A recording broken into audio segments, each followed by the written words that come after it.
Sa mapagkapalang araw sa atin mga koys, so unboxing tayo na isang tools natin. Bale, ito ay cordless drill for 1,198. Nakuha natin siya, nag-sale siya, nagkaroon siya ng discount, so ginab na natin. Matagal na tong sinisipat-sipat ko sa Lazada eh. So yan ay unboxing natin siya koys. Kilat. So upon opening, ganito yung makikita natin sa kanya. First is may charger siya. Tapos ito na yung kanyang, yan, yung manual, yung battery operation guide. At ito na mismo yung kanyang cordless drill mga koys. So nagulat lang ako kasi ang in-expect ko ay maigsi siya, pero siya pala ay mahaba. So hindi naman ako na-shock, pero alam ko na agad na hindi siya brushless, siya ay with brushed. Brush siya, brush. Ibig sabihin, pag naubos yung brush niya na carbon, wala na siya, for disposal na siya mga koys. Tinanay ko yung dalawa niyang battery, which is nagulat din ako. Dito ako nagulat kasi sa picture ay ibang iba. Kasi binili ko ito mga koys, aside from kilala ko ng brand na Kilat, ay binili ko siya para mapakinabangan ko naman yung battery kung na-stock. So yun mga koys, ito yung included doon sa 1.2 na drill package natin. Hindi ko alam kung magagamit ko ito. So ang kailangan natin ay brushless.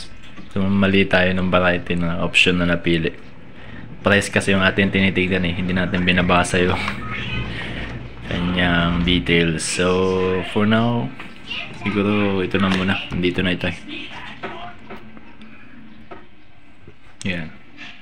So sulit. Ang dahil lang sa gusto kong magamit yung battery kung nakatabi, ganito yung order natin, na may sarili naman siyang klase or variety ng battery, kaya sa malamang at malamang hindi rin natin magamit.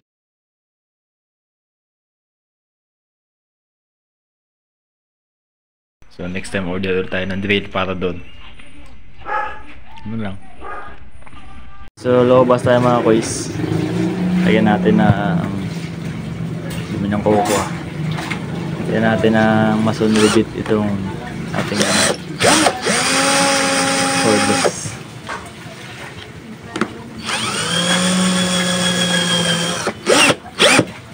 So wrench natin sa hammer. Siya mag-skid. Yan, try natin.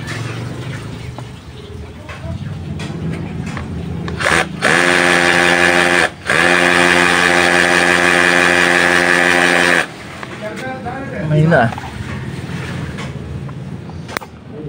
Ngayon natin palakasin.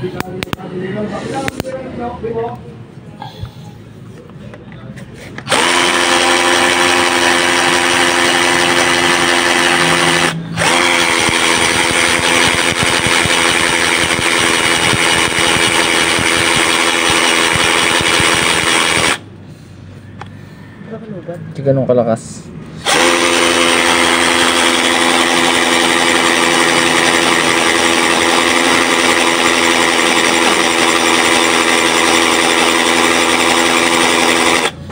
O i-reach natin dapat dito. Ayan.